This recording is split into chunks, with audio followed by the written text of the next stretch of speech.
میرے محترم بزرگوں دوستوں، جیسے کہ اب تمام حضرت کو معلوم ہے کہ یہ مہینہ غوث اعظم کے مہینہ چل رہے ہیں، غوث پاک کے نام کا مہینہ چل رہے ہیں۔ تو آئیے میں آپ لوگ کو بتاتا چلوں ایک مرتبہ کا واقعہ ہے کہ غوث اعظم کی ابو نے روزے کی حالت میں تھے۔ روزے میں حالت ہونے کے بعد دل میں خیال آیا کہ آج دریا کے کنارے میں بیٹھ کر افطار کیا جائے۔ جیسے غوث اعظم کی ابو نے دریا کے کنارے میں بیٹھ کر افطار کرتے ہیں، دریا کے پانی پیتے ہیں، دریا سے بہتا ہوا ایک سیب آتے ہیں، وہ سیب کو کھا لیتے ہیں۔ جیسے ہی کھا لیتے ہیں، پیٹ میں جانے کے بعد دل میں خیال آتا ہے کہ میں نے تو یہ سیب کو بغیر اجازت سے کھا لیا ہوں، میرا کیا ہوگا؟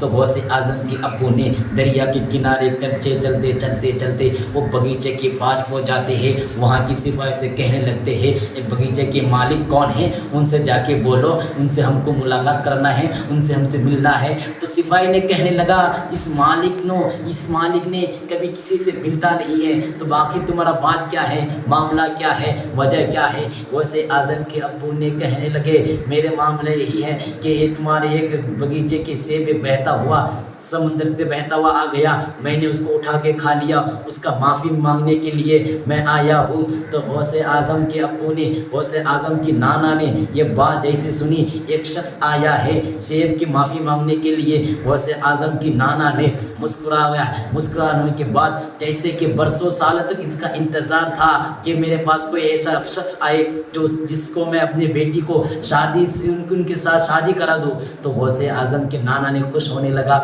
جیسے ہی آئے تو سپاہی نے کہنے لگا غوث اعظم سے، تو تمہارے جاؤ، تم کو اندر بلا رہے ہیں۔ غوث اعظم کے ابو نے اندر گئے اور جانے کے بعد پوچھے، کیا بات ہے بتاؤ؟ کہنے لگے، تمہارا ایک بہتا ہوا سیب آ گیا سمندر میں نے اس کو اٹھا کے کھا لیا، اس کی معافی کے لیے میں آیا ہوں، کیا مجھے آپ معاف کر سکتے ہیں؟ تو غوث اعظم کے نانا کہنے لگے، ہاں معاف تو کروں گا ضرور، مگر میرے ابو کو تم کو خدمت کرنا پڑے گا۔ غوث اعظم کے ابو نے کہا، ٹھیک ہے، منظور ہے۔ خدمت کرتے کم سے کم 20 سال 40 سال گزر گئے، خدمت کرتے گئے۔ تو اب بولے، اب تو معاف کر دو، اب کا ابو تو دنیا سے چلے گئے۔ ہاں معاف کروں گا، مگر ایک شرط ہے۔ شرط کیا ہے؟ تم کو شرط منظور ہے؟ غوث اعظم کے ابو نے کہنے لگے، ہاں مجھے منظور ہے، مجھ کو تو سیب کا معاف کرانا ہے، کیوں نہ منظور ہو؟ تو غوث اعظم کے نانا کہنے لگے، دیکھو میرا ایک بیٹی ہے، تم کو اس سے شادی کرنا پڑے گا۔ غوث اعظم کے ابو نے حیران ہو گئے، یہ شادی کی بات آئے تو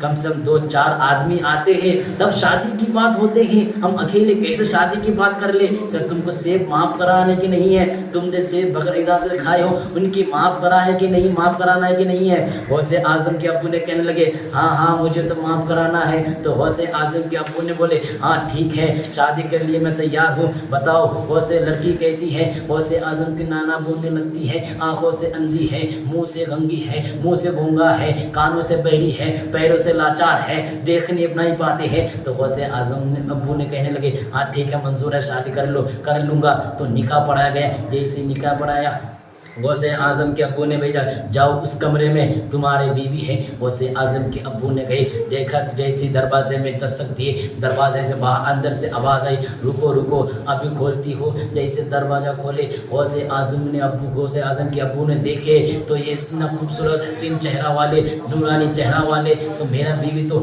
بھاگتے ہوئے چلے گئے اور کہنے لگے، تم تو بتائے تھے کہ تمہارا بیوی تو لنگڑی ہے، تمہارا بیٹی تو لولی ہے، تمہارا بیٹی تو اندھی ہے، تو آپ تو میں جیسے روم کے اندر گیا تو آواز دستک دیا تو اندر سے آواز آئی، رکو تھوڑی دیر کے بعد کھولتی ہو۔ تو غوث اعظم کے نانا نے بولنے لگے، سنو، میں نے اندھی اس لیے کہا تھا کہ اپنی آنکھوں سے کبھی غلط کام دیکھا نہیں، میں نے بہری اس لیے کہا تھا کبھی اپنے کانوں سے غلط بات سنی نہیں، میں نے گونگی اس لیے بولا تھا کہ کبھی اپنی زبان سے غلط بات بولے نہیں، میں نے لنگڑا اس لیے بولا تھا کبھی غلط کے کاموں پر چلا نہیں، کہ اس لیے کہ کبھی وہ جب بھی وہ دیکھتے تھے غلط کام پر نہیں بلکہ نماز پڑھتے تھے۔ قرآن زبان گونگی اس لیے بولا کہ قرآن زبان سے قرآن کی تلاوت کرتے تھے۔ وہ آخر سے اندھی اس لیے بولا کہ ہمیشہ قرآن کی طرف سنتے تھے اور ہمیشہ قرآن کی تلاوت کرتے تھے اور دیکھتے تھے۔ کانوں سے بہری اس لیے بولا کہ کبھی غلط بات سنی نہیں تھی، اسی لیے۔